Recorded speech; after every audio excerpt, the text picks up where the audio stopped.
right. Hello, everyone, and welcome. How are you? Let's try again. How are you this morning?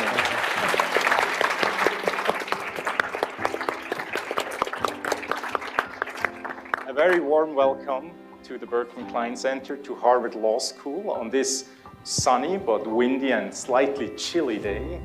We're really delighted to have you here. My name is Urs Gasser. I serve as the Executive Director of the Berkman Klein Center. I'm also on Harvard Law School faculty, my colleague that I will introduce just in a bit.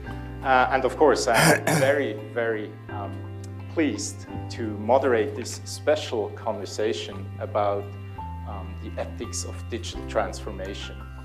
And I'm, of course, even more pleased and actually honored to welcome the Federal President of Germany, Frank-Walter Steinmeier. Hello.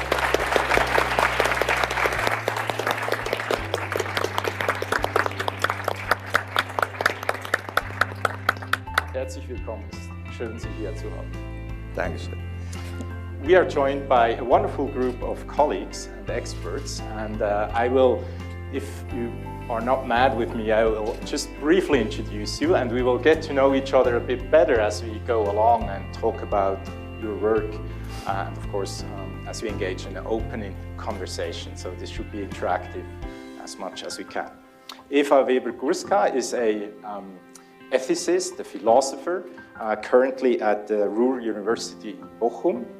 He's doing amazing work, and I'm already looking forward to learning from you today. Quite often these debates about ethics happen without having philosophers around us, so I'm grateful that you're here. Matthew Liao is at NYU as a professor of bioethics. He also runs a center on the same topic. And I'm particularly curious to hear also some of the lessons learned from past cycles of technological innovation as we now talk about digital things and AI and IoT and the like. Jeanette Hoffmann, welcome back. Great to have you here. Jeanette is a professor of internet policy at the Free University in Berlin. She's also the director of the Alexander von Humboldt Institute for Internet and Society in Berlin. We introduced the president already, and he doesn't need an introduction. So next we have Dean Melissa Nobles, who's the Dean of the School of Humanities, Arts and Social Sciences at MIT. Really great to have you here. As we will hear more about, MIT is building a new school of computing, it's the Schwarzman College. Lots of interesting things happening there at the intersection of engineering and ethics. So looking forward to your thoughts in this conversation. Wolfgang Schulz, Professor for Media and Public Law at the University of Hamburg. He's also the director, and now I have to read that because I still cannot remember it, the director of the Leibniz Institute for Media Research, which is known to me as the Hans Bredow Institute, but I learned this is important to emphasize the Leibniz part. Crystal Young, really great faculty colleague here, professor of law at Harvard Law School, does wonderful work, important work on criminal justice and the use of algorithms and data in that area. We'll talk more about that. So as you can see, a fantastic lineup, and of course I'm so grateful to you, Mr. President, that you joined this group as a participant, and I get a sense already that you're ready to jump in and will take over the moderation function in due course, which is totally fine and will make my job easier. So one or two logistical notes. First, we will end at roughly 11:30.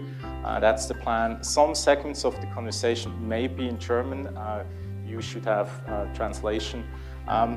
If it's okay with you, I will continue to moderate in English. And I think the reason is straightforward, because my Swiss accent is so strong when I speak German that it's easier for the Germans when I talk English. So, just to make that clear.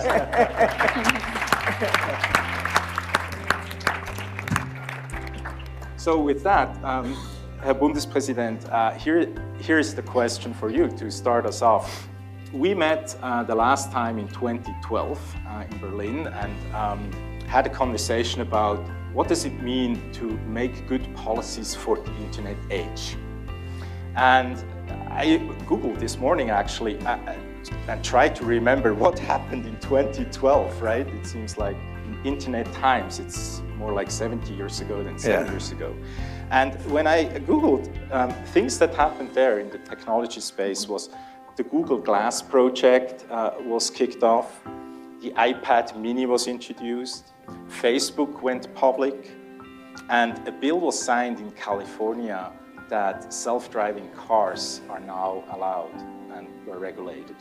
So I'm wondering, that seems to be a very different stage in our digital transformation process if you look back only a few years and now fast forward 2019. Where have we arrived? What are you thinking about? What are your concerns? What are your hopes? And how does that connect with the topic of today, Mr. President? Ja, herzlichen Dank für die Well, thank you very much indeed for these kind words of welcome.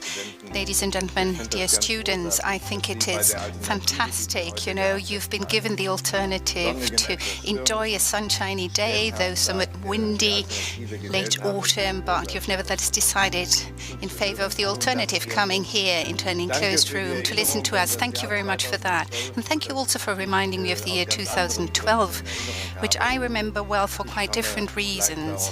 And I'll get back to that in a second, you know, my visit to Boston in 1220. But allow me to begin by saying that I haven't been here for the very first time, and I'm always happy to be back in this academic scientific center, a center not only with regard to the United States of America, but also in a much broader sense, because it is a center that is exemplary in bringing together researchers and academics from all parts of the world, from all countries of the world, to make them work on subjects of common concern. And when I remember that visit in 2012, but earlier visits too and later visits, you know, no matter whether we talked about foreign policy issues or other issues, either here in the hall or in other places in Harvard, whether we talked about questions to do with climate policy, about the state of affairs of transatlantic relations, rest assured, every time that I came here, I returned home having benefited to a large extent from the discussions I had at Harvard. There was one exception, and that brings me back to 2012, really. Just once did I risk myself, my whole existence here in Harvard, because I allowed myself to be talked into throwing the first pitch in a baseball match. And I was extremely naive. Never ever had I before attended a baseball match, held a baseball in my hands, nor been in a baseball stadium. And my then colleague, Secretary of State Condoleezza Rice, we all remember her, was aghast when she heard at what I was about to do. And the only comment she gave to me was, "Don't do it." But, you know, that is typical of us Germans. I had accepted and I didn't want to go back on my promise. So once we entered the stadium on the afternoon of that day, you know, I got an inkling of why my colleague Condoleezza Rice was so aghast, because the stadium was filled to the very last seat, 40 or 50,000 people in the audience, and I had a certain feeling that they hadn't come just because of me, but they'd come because they wanted to watch the match, a match that was the match, really. Here in the United States, the Red Sox were playing the New York Yankees. And I realized all of a sudden that this is not just any match, it's about religious issues, really. Still, it worked out somehow. I survived it. And having survived that experience, I was happy to come back every time. I wasn't shy of returning to Boston, to Harvard. But today it's a different topic, really, that brings me here, different from the topics we focused on in the past years. We are no longer on the threshold of the digitization of the digital age, but we have already entered that age. I've come here because the topic we will be talking about directly refers back to topics I'm focusing on in my presidency, the future of liberal democracy, that is. How does the internet, how do Facebook, Twitter, algorithms, anonymity in the internet, how do all these things change the democratic culture of debate, which is of such great importance to us in Germany, just as much as you do in the United States of America. Despite the daily waves of outrage that you have to live with, how can we make sure that we keep a general overview? How can we distinguish what is important from what is unimportant? And does this culture of thinking in simple opposites, yes or no, black or white, harsh approaches, whether that takes away from us our ability to see the nuances between black and white? Are we capable of doing that? Do we continue to be capable of entering into compromise, which I believe to be vital for any democracy? If we no longer have the time to differentiate or to see things in nuances, in carefully weighing the pros and cons, because it's no longer popular. We talked about this yesterday in Boston with American and German academics in great depth. Today, though, we're again talking about digital transformation, how that has changed our lives and daily experiences. But as Mr. Gasser kindly indicated, we will be focusing on a different priority. We're not really focusing on the question whether we need digital technologies. They're there anyway. No one is denying the fact that they open up enormous opportunities for all of us when it comes to fighting poverty, for example, when it comes to tackling the impact of climate change, when it comes to combating diseases and their effects. Undoubtedly, Germany is a country that has no resources over its own. Outside the humanities we want to, and humane resources, we want to be a country that has technology to offer, and we want to participate in the developments they entail, and that as a kind of introductory remark on my part. As regards to the topic we intend to talk about today, a code of ethics for the digital transformation, I would like to just briefly focus on why this topic is so important to me. I actually have come from 2 visits, and I refer back to those visits. I visited Stanford last year, focusing again on the future of digitization. When we traveled there, a few days before we left, we read in the papers that Elon Musk had bought up a company that was engaging in the research in brain implants, and that was doing very well in that regard, that this might help tackle diseases like Parkinson and Alzheimer's. I learned a lot about the imagination of researchers during my encounters there, how one can influence brain activities with the help of implants and algorithms. This has undeniable and obvious consequences. But at the end of the discussion, it wasn't I, but it was someone who is very well known in the United States, George Shultz, that is the former Secretary of State under Ronald Reagan, who also is or was at the time a member of the board of Stanford University. He said at the end of the discussion, guys, really, mates, I'm fascinated by the scenario you have been painting, drawing of the future, but let's not forget, we are living in a democracy, and democracy relies on independent, self-determined, confident human beings if it is to survive. So, and he addressed himself to the researchers and the academics. So when developing these technologies, don't forget to think of the consequences of your inventions and how that fits into democracy and its principles. And my second trip, and I'm going to be brief about this, with my visit to China.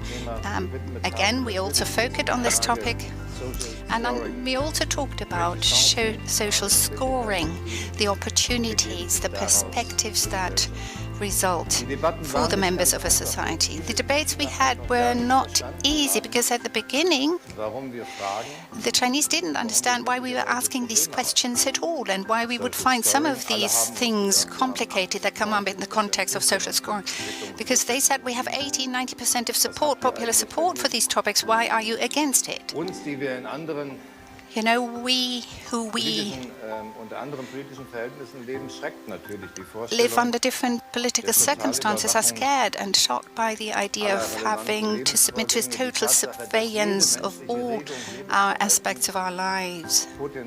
That no matter what we do, this might be linked up to a system that assesses our performance in a negative or a positive way, and that this, of course, has an effect on the way we developed as human beings, that hopes, wishes and dreams are becoming externalized, that they are stored on a software I no longer have any influence over. For our concept of individual responsibility and of personal freedom is being called into question by such an approach. We, however, know that this is not a problem that is exclusive to the Chinese. German companies, American companies that invest in the United States, that employ people in the United States, they will be working under the very same conditions. And thus we have to have an interest in what is happening here. But let me close by saying that the debate in China hasn't yet come to an end yet. It's still ongoing. We don't know what will be the outcome, the result of all those tests and experiments that are being carried out in China right now. But the obvious question is on the table. Is there something like a minimum of morals for the digital age? Shouldn't we work to have something like that, like a common expression of the limits of the digital future in the decades or centuries to come? Which brings me then to the question of whether we do not really need a much more intensive exchange of thoughts between the tech community, the political scientists, about the philosophy of the individual than is happening at this point in time, at least as I see it. Well, if I were to choose, I would very much like to be in a position where I could leave Boston today, having received the confirmation from all of you that I need not be afraid, that I need not be concerned, that the debate is taking place in the very intensity that I would wish to see attributed to it, but whether that is the case or not, we will have to hear and see from you. I very much look forward to this debate.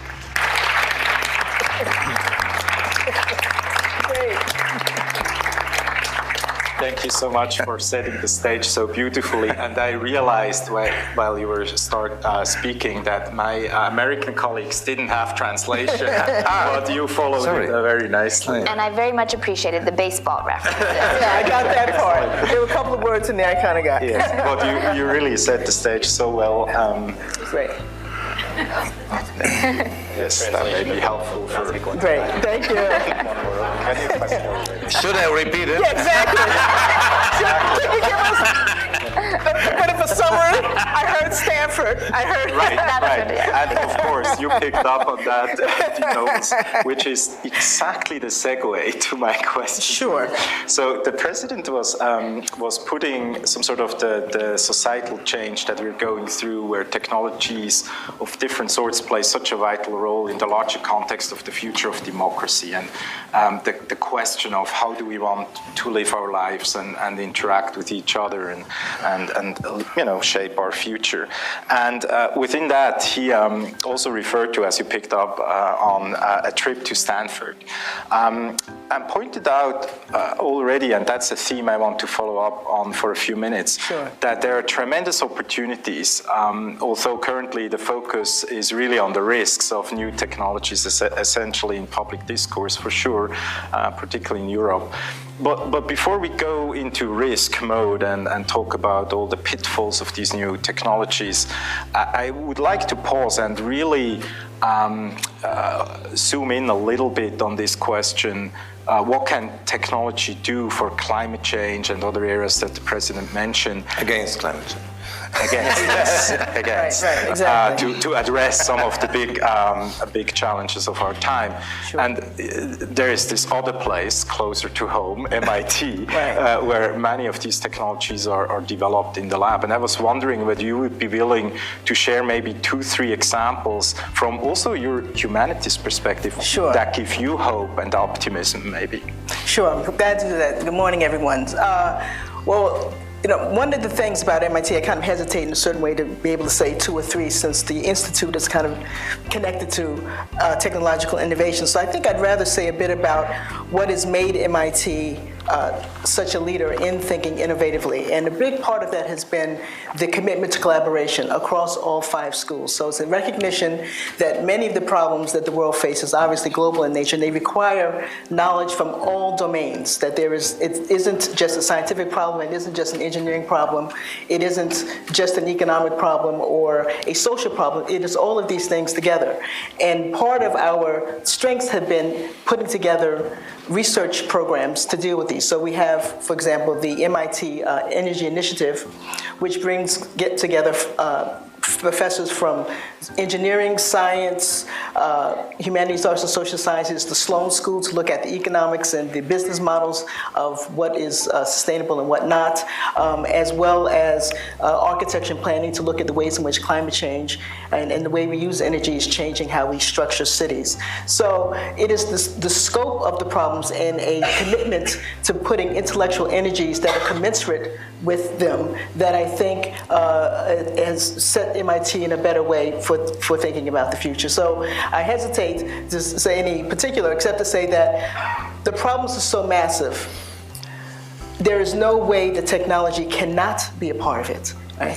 And the issue is, how do we think creatively about technology to make sure that's happening? And that's a big part of what education has to do, to connect students to understand that the technology is an expression, is a human endeavor, right? We create the technology doesn't create us. And we have to start with some basic commitments. So that's where we are now, and I look forward to saying a bit more later on about the College of Computing. Fabulous, thank you so much, it's very helpful. Some sort of an iteration on this theme, and you know, taking your point where you argue, well, there is no future without getting technology right in a way that helps us to address some of these big challenges we face as a humanity, but also to embrace the opportunities. I was wondering if whether you would be willing to share your thinking around this topic. Much of the ethical debates of these days are focused on ethics in the sense of telling us what not to do, right? What lines not to cross, and we will definitely return to that, and this will be the key part of the panel. But before we go there, I was wondering, is there some sort of an ethical obligation for the good use of technology, and basically a moral imperative that would almost be in contrast to the precautionary principle that's so popular in Europe these days, and say, no, we have to double down on developing technologies for the social good and in the public interest. How does a philosopher or ethicist think about that? Yeah, thank you for that question. I'm happy to answer. So I think there are at least 2 ways to understand your question. First, we may ask if there is a moral obligation to generally use digital technology now that it has been invented and developed up to a point where so much concrete applications are possible. But my answer to this would be no. There's no general moral obligation to do what can be done, because digitization is just a means, and moral obligations refer to ends, to purposes, not to the way we get there. And so it is an open question if digitization is the best way to get there where we want to go, to our moral purpose, which is, as you already pointed out, a good democracy, human flourishing, and so on. And we have just to see exactly where digitization is helpful and where not. But on the other hand, if you ask if we theorists like us here on the panel should point out possible positive uses of technology more often. I would say yes, and that's important too. Because otherwise the development of digital technology mostly is driven by interests for financial profit. And that is not the best premise for the best outcome in a moral perspective, from a moral perspective. So it would be surely good to have more people pointing out the positive uses, but I think there are already quite examples for that too, also where reflection and realization goes together. For example, at the Weizenbaum Institute, where I was a fellow in summer at Berlin, a young colleague invented and developed an app which enables people from different parts of the political spectrum to chat and discuss it with each other online, for example. And yeah, I mean, there are a lot of opportunities and we should point them out. But also, I want to add that also these projects always have to be chosen carefully because yeah, you mentioned already the climate change. We can do good things against climate change with digitalization, but on the other hand, we also have to be aware of the fact that digitization, all the digital technologies themselves are consuming masses of energy. So it would be best to choose only those projects which have a really urgent reason. There have to be something important at stake that we invent and apply new technologies.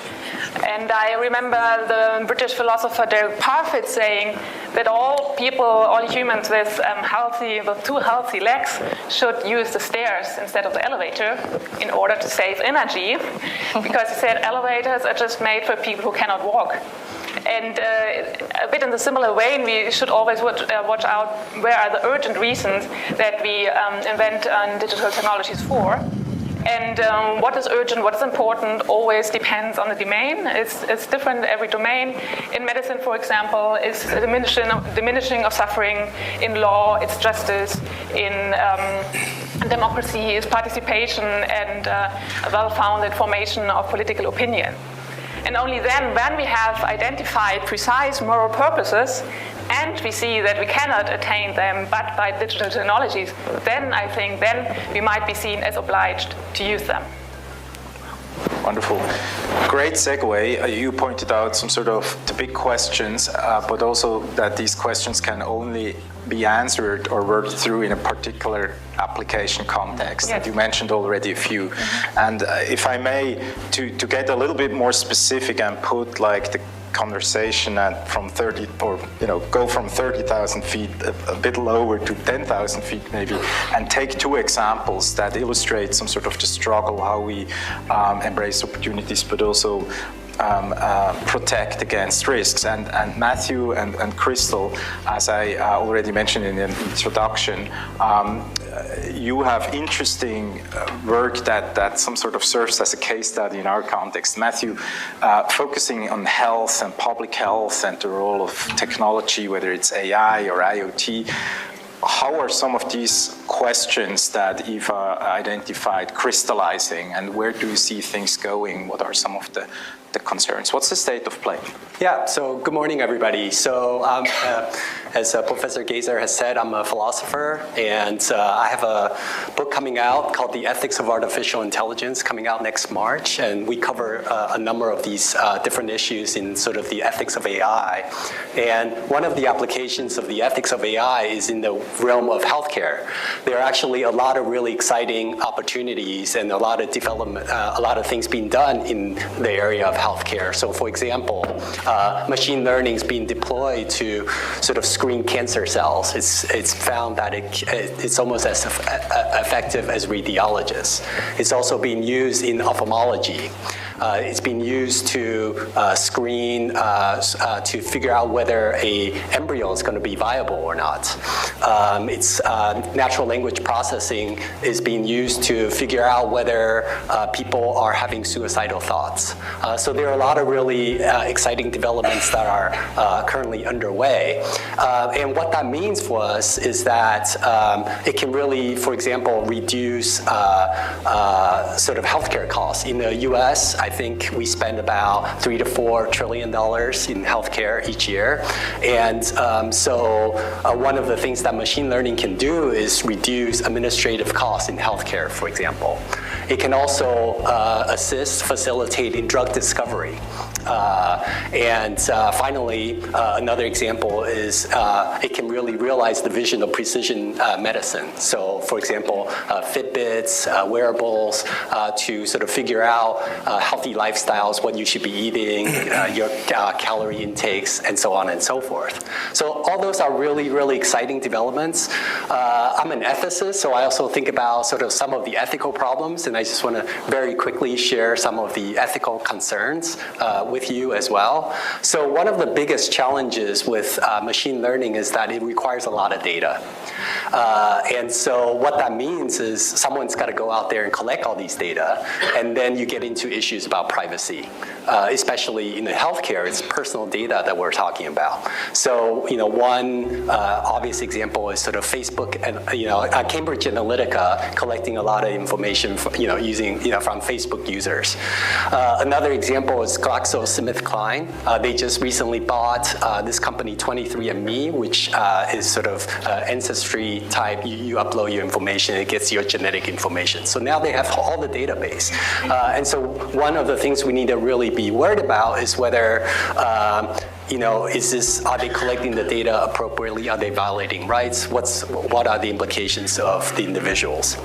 Another issue is going to be sort of the garbage in, garbage out problem.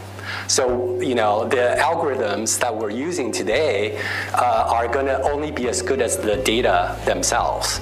And so, but what we're finding is that sometimes the data sets that we're collecting are not, they don't have accurate representations of the subjects. So take, for example, self-driving cars.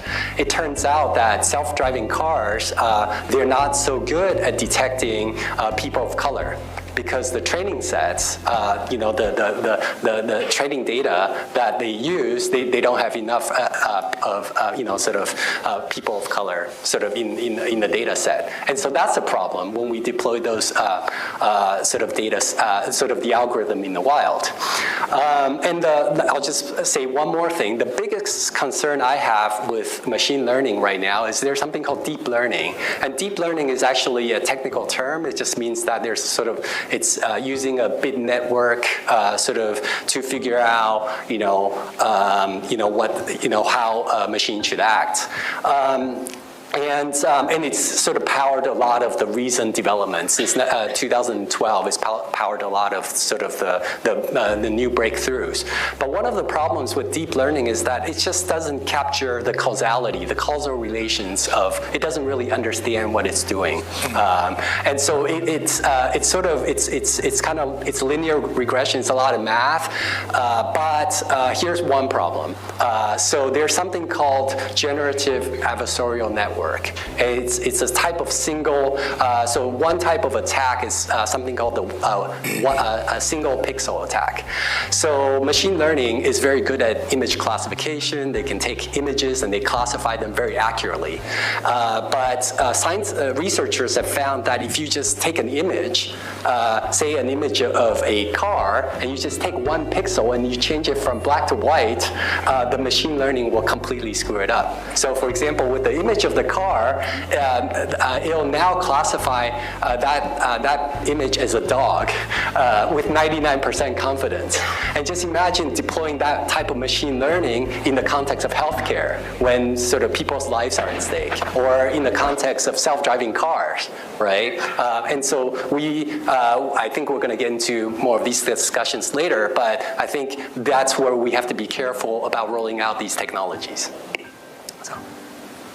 Crystal, does that sound familiar, listening to these stories from health, when you look at your work on the use of algorithms and data in the criminal justice system, or where are differences? Yeah, I think there are a lot of similarities, and I think, as some of the other panelists have pointed out, while algorithms are now basically used in so many parts of society, one of the areas where they've had a very dramatic increase in usage is the United States criminal justice system.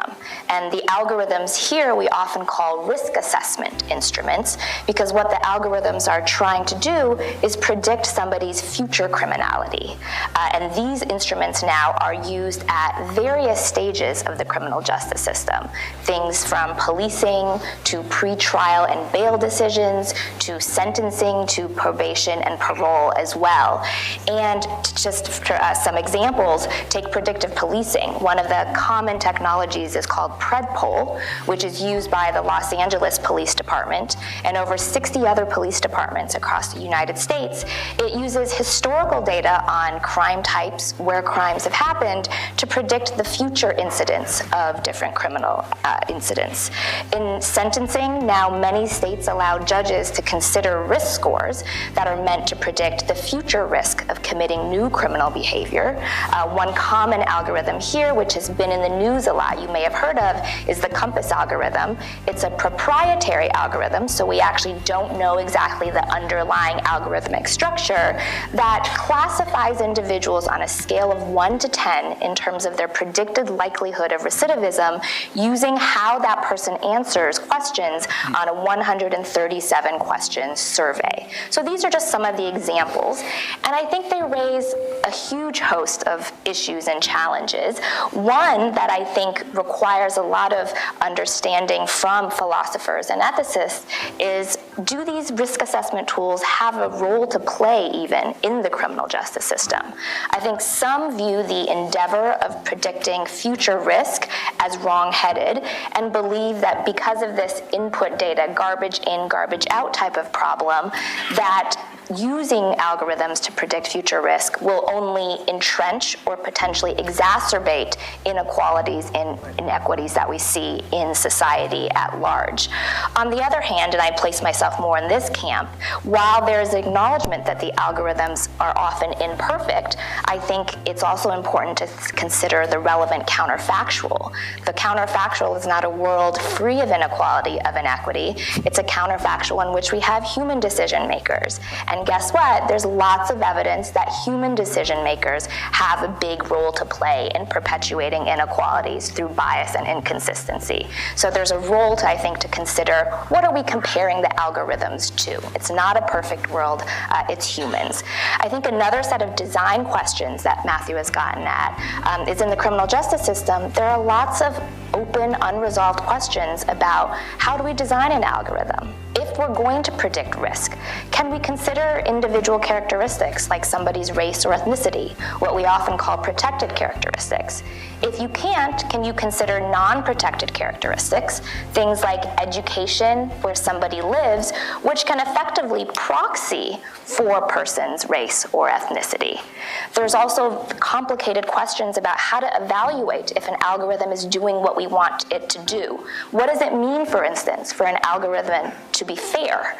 It turns out here the law has not so much to say so far about how to define or measure fairness, and even outside the law, there's a very lively computer science debate about algorithmic fairness, where there's very different definitions of fairness that in many circumstances we could all say that one sounds great or that one sounds great, but it's actually been shown mathematically that in many instances it is impossible to simultaneously satisfy all those notions of algorithmic fairness. And so then that requires a normative choice by us as a society or a legal system to choose which of those definitions of algorithmic fairness should dominate. So I think those are just a couple of the key issues and challenges that I see in the criminal justice system. No shortage of challenges. No shortage, That's absolutely. It's clear from both stories. I'd love to build up on this and ask Wolfgang. Crystal made the point that part of it is a story about technology, but part of it also seems to be a story about society at large, about the institutions we already have in place. Part of it seems to be about human nature with our own biases.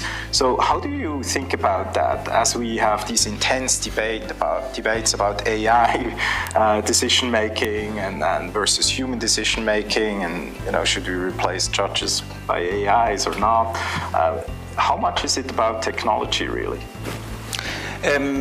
I think to respond to that, I have to go to flight level 10,000 again. I would say, but I'm descending later. Only in a good way. In a good way, yes, I hope. So when we talk about technology in expert circles, but society at large, then we very often have a distinction between here is the society, here is the technology.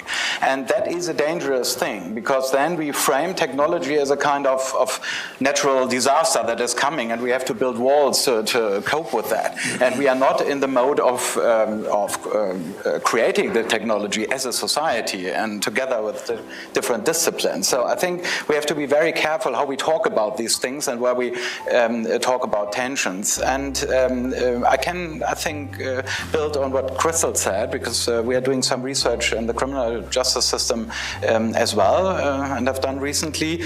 And what I find interesting is that when we talk about technology coming into processes, then we start thinking about what our quality measures are as a society here.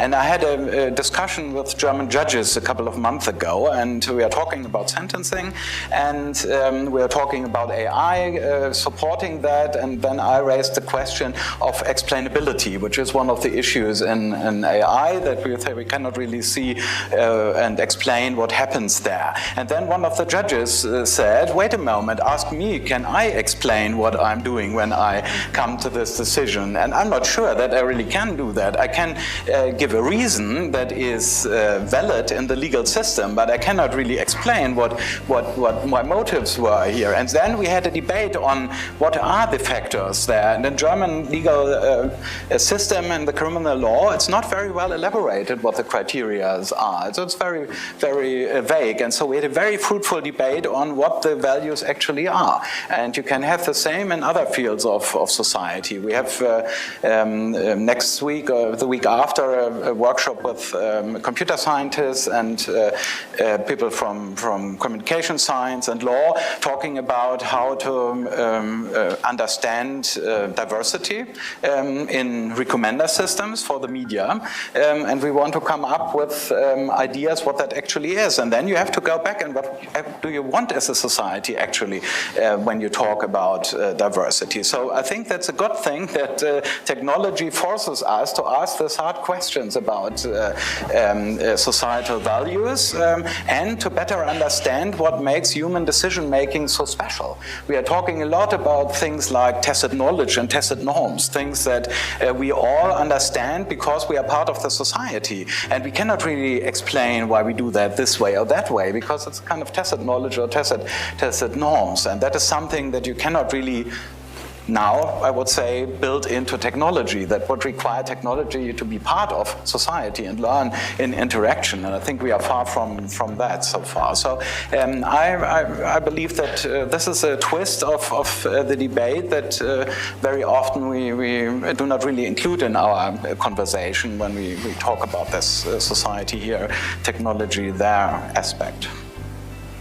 Jeanette, if Wolfgang is right, and he's most often right, and as we know, and technology is deeply embedded in society. And as we heard the President in his opening remarks, we as societies are in a learning process ourselves, how to cope with massive challenges and transformations of all sorts.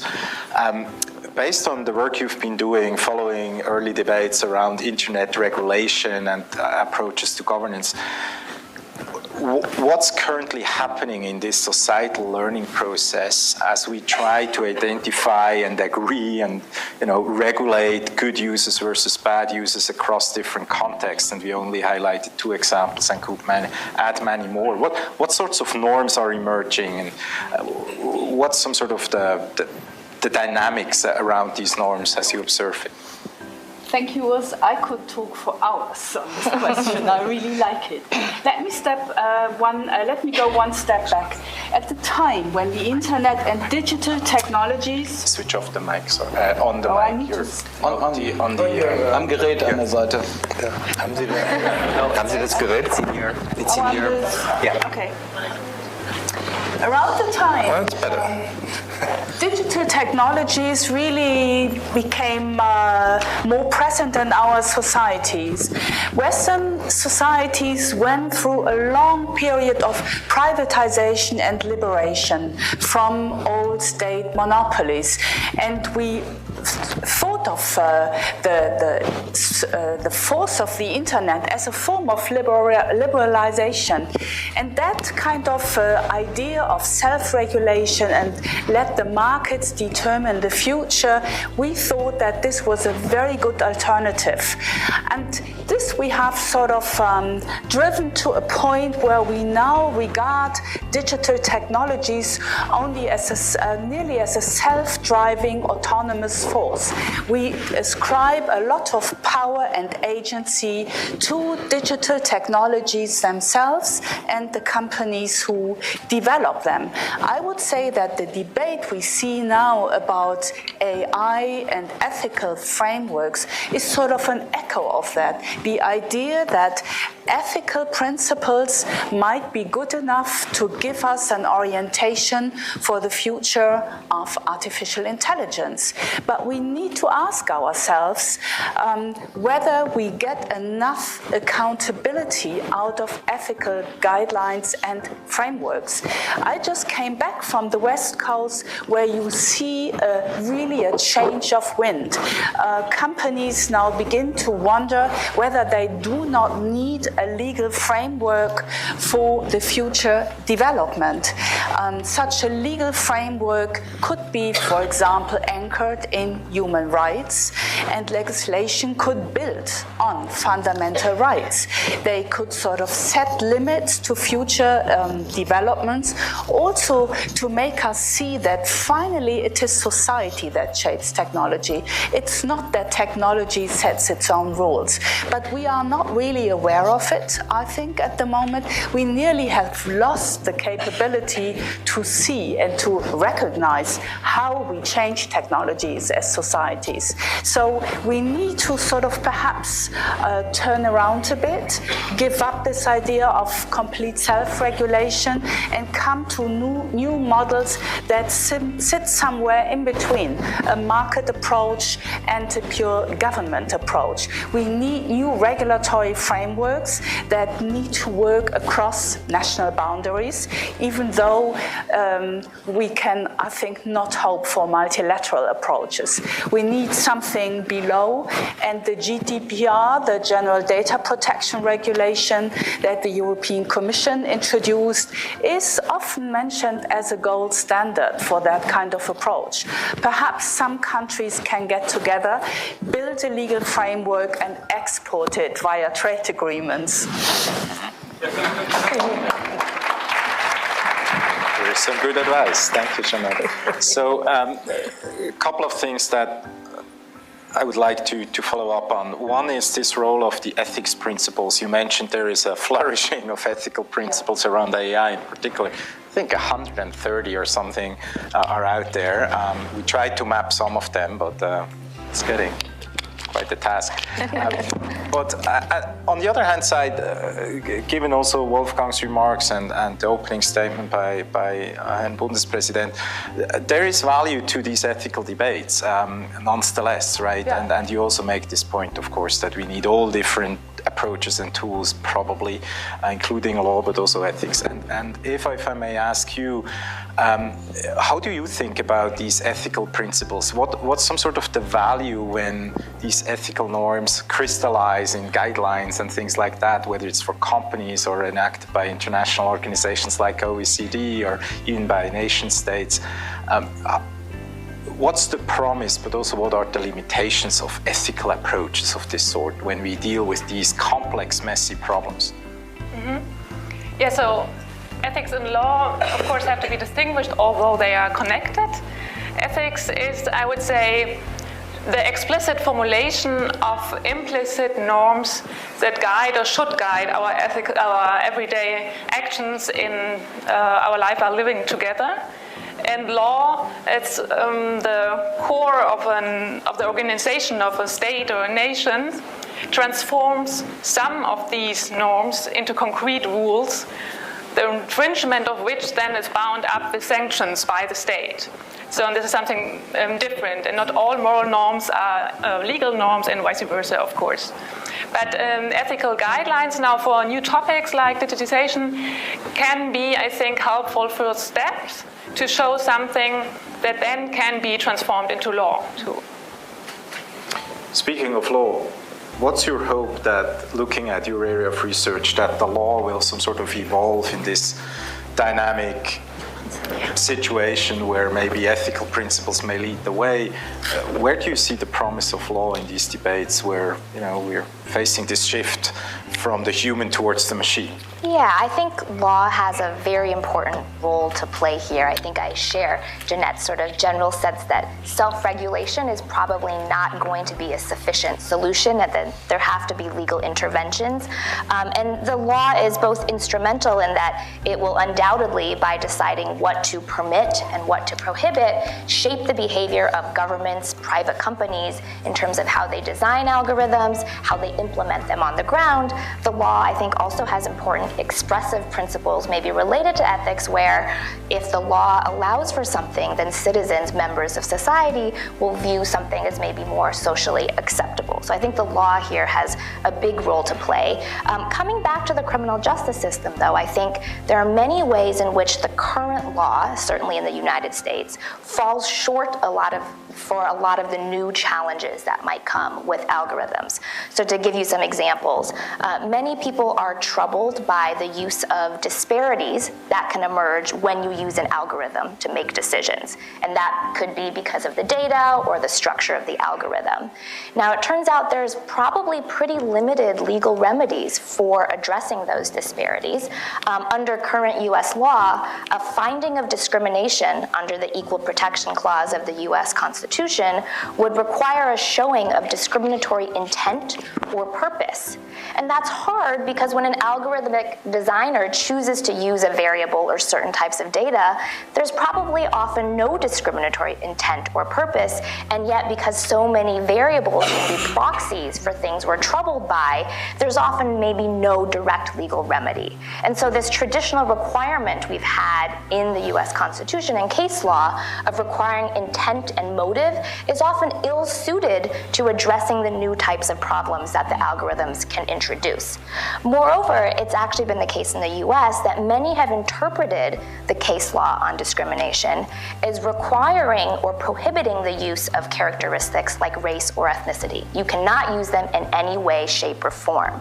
But the reality is that because of the complex statistical relationships underlying many variables, other computer science scientists, economists have written and shown that those proxy effects that we may be worried about are often created because of the prohibition on the use of those characteristics. And that once you take statistics into account, you may actually want to use protected characteristics in certain forms to actually remedy those disparities. And so it's actually this problem right now where I think the law is pushing companies, governments, to develop versions of algorithms that may actually be counterproductive to our larger societal goal of equality and opportunity. And I think, to the earlier point about human decision making, the law often does not consider counterfactuals in a very easy way. It often seems to require perfection for algorithms, explainability, but as you point out, what is more black box than what is in a judge's mind?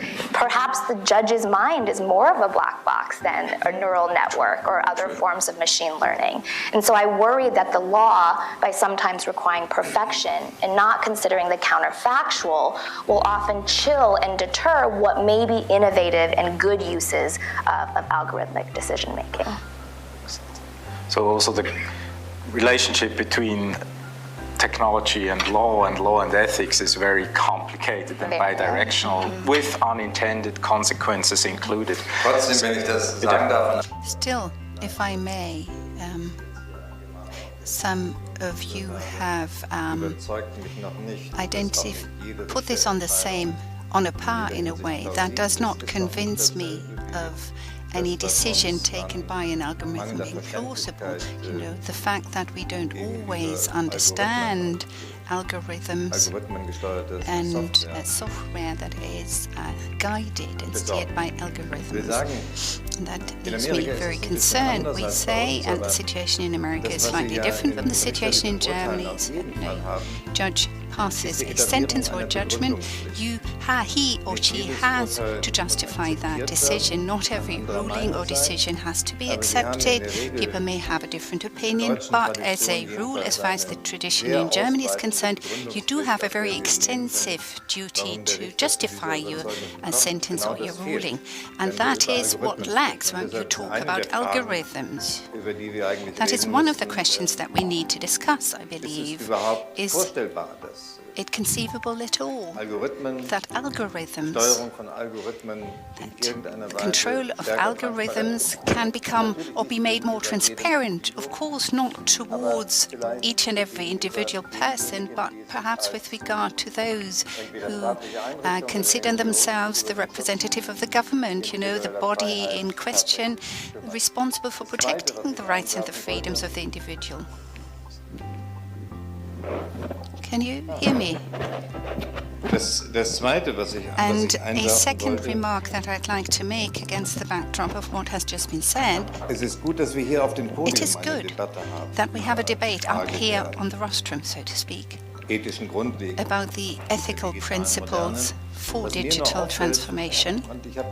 But what struck me, and I've tried to refer to that in my introductory remarks, when I bring together a group of experts in my office, I have experts briefing me about the technological potential of AI. You know, I have an idea after these talks of what is doable, what is conceivable, but when I have talks about the ethical limits of digitization, it brings together a wholly different group of people, because as a rule, I do not meet IT experts or engineers, but I meet social scientists, philosophers, political scientists, which is an indication to some extent of something that keeps me deeply troubled, and that is that we have a debate, but that debate takes place within closed circles, closed communities. That is to say, we have a debate about the ethical limits of a digital age, and that we have to bear in mind with limits that we should not surpass or overstep. We have a similar debate about the functioning of democracy, but it is not carried beyond the respective communities. Please tell me if I'm wrong. I'm happy to hear you point that out to me, but as I see it, and as I would wish to see it, the two communities that I've been mentioning, the tech community on the one hand, and the more philosophical community bringing together social scientists and philosophers, we don't have a discussion that brings both groups together. We haven't been able to link up that discussion. Is that impression that I have correct? Would you agree with that? Is it limited to Germany? Or would you say that this is also transferable to the debate in the United States? Change that, right, over at MIT. Can you share your thoughts? And then I would like to open up for a number of questions. So be ready with your questions. So the Schwarzman, the College of Computing, which was announced last year, is intended to get at just this issue, that much of the technologies that are obviously being created at MIT, we recognize that there has to be a bridge between technology and the humanities, arts, and social sciences in an intentional, deliberate way. And part of why the school was established is tons of students are interested in computing. They're doing it. They're coming in wanting to major in computer science. But many of them don't want to only be computer scientists. They want to apply that knowledge to something else. But they want it to be guided by some domain knowledge outside of computer science. And so the goal of the college is to eventually, we're beginning to see joint blended degrees between computer science and economics, computer science and urban studies, computer science and music. Not all students are doing this, but the interest is great, and it's intended to allow for this connection in a more organic way from the beginning, such that students will have the type of skills so that we won't be talking about disparate communities, but that students will have enough of an openness, at least an exposure to understanding that this is what it means to be a computer scientist. And conversely, from my own discipline, I'm a political scientist, this is what it means to be a political scientist, is to know something about this. So all of us are going to have to learn more and be open to learning more if we're going to successfully deal with this issue. I think one other thing I'd like to say about it is we're starting to have these conversations on campus. They are not easy conversations to have. As much as we try to be collaborative, we've really had to work. We may be using the same terms, but we speak a different language. And it requires patience to do this. So part of what we're doing is also learning some other principles of generosity and patience as we deal with one another. Because if we want to solve this problem, deal with technology in the way that we all want to see, then that's what it's going to require. Some other human qualities that we have to bring to bear for this to happen. And I think it's especially, just in conclusion, it's really important for us, for our undergraduates, since many of them will be going into leadership positions. They know the technologies. We need them working on the congressional staff. If you all saw the hearings with Mark Zuckerberg, and the Congress people didn't know what Google was, right? Or they didn't know the difference between Samsung and Apple. I mean, they didn't know anything about the technologies. If they don't understand how to open their phones, how can you imagine that they can be responsible and entrusted to do the kinds of things that you all are describing? Some of what we also need are our students to be able to play those kind of roles, precisely because. But we don't want them to do it only knowing the technology. They will also have to understand economics, also have to understand political science and such. So that is the task of the college, and we're just getting started. So stay tuned. It's exciting. It's exciting. Thank you. Okay, let's open up for a few questions. Becca, our mic runner, is ready and fast on her legs. Who has a question? And please end with a question mark. That would be great.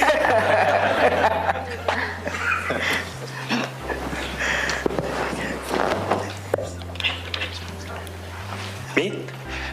First, thank you so much for all the interesting insights you shared today. My question is regarding the fact that a lot of you mentioned today that there's sort of an urgency to craft tech-specific ethics regulations as soon as possible. So in a way, this is really a moral discussion with a deadline. When would you say is this deadline? When do we have to sort of formalize our thoughts and put it into law? Oh, what is the question for me? Now it is, yes. Sorry, but no. Of course, I think the deadline is. It's not far ahead, but it's just right now. But there are already a lot of ethic guidelines being written right now. So we have on national levels, I know different one in Germany. Then there are international levels, like for example, the high-level export group. That got tasked by the European Commission. They wrote something, and then we have already part of this ethic guidelines, for example, extracted, and the G20 group signed it. And so there are already guidelines, but I think the guidelines are only the first step, and then, of course, they are first step to transform them into law, as we heard already with the Datenschutzgrundverordnung. And so yeah, it's right now, and we should go further ahead, but it's already something happening, I think. Wolfgang? Yeah, maybe I can add a legal perspective to that, because it's one of the problems of the law is that the function of law is to have stability. And what we need here is some flexibility as well. And so what we are struggling with as legal scholars is to find ways to make law more flexible, to have constant evaluation, to have sunset clauses and things like that, so that we do not have to wait. I think it was Susan Crawford said a marvelous sentence: we have to regulate things that we don't understand. And I think we can't wait until we have all the lawmakers have understood what actually is. We have to act before. But then we need different instruments, especially when you take into account that what you said, that when you are talking with lawmakers, even if they really try hard, the problems are really high-tech. Only a couple of people really understands what's happening there, and you cannot, even the best member of parliament cannot be an expert in this field. So we need a constant evaluation and some mechanisms to deal with that we every day, even we as researchers, every week I have a new understanding of how algorithms interact with society. I have a meeting, I have interaction with some software engineers, and okay, it's a little bit different than I thought before. And on this basis, to create law, that's, I would say, a fundamentally new challenge. But if I may add to what you've just said, the situation is changing. When you take a look at the German legal culture, you know, it always is based on the assumption that a law that is passed is until kingdom come, it's for eternity, you know. When we now look at the area of internet law, something interesting is happening that is quite difficult, quite complicated when you look to the relationship between the one passing the law, making the law, and the public, you know, public comments about the Network Enforcement Act in Germany, for example, is an indication of that. In some areas of legislation, we have already reached a point where we can no longer provide an eternal guarantee for the legislation that is being passed. We are taking one step, hesitatingly after the other, carefully trying out to see how that intervention is going to affect the reality in the future. This careful and cautious, tentative approach in legislation that is taking place right now is not something that is being greeted with enthusiasm, and I do understand, but there might be no alternative to that approach, you know, trying to time and again refer back from the instruments to the technology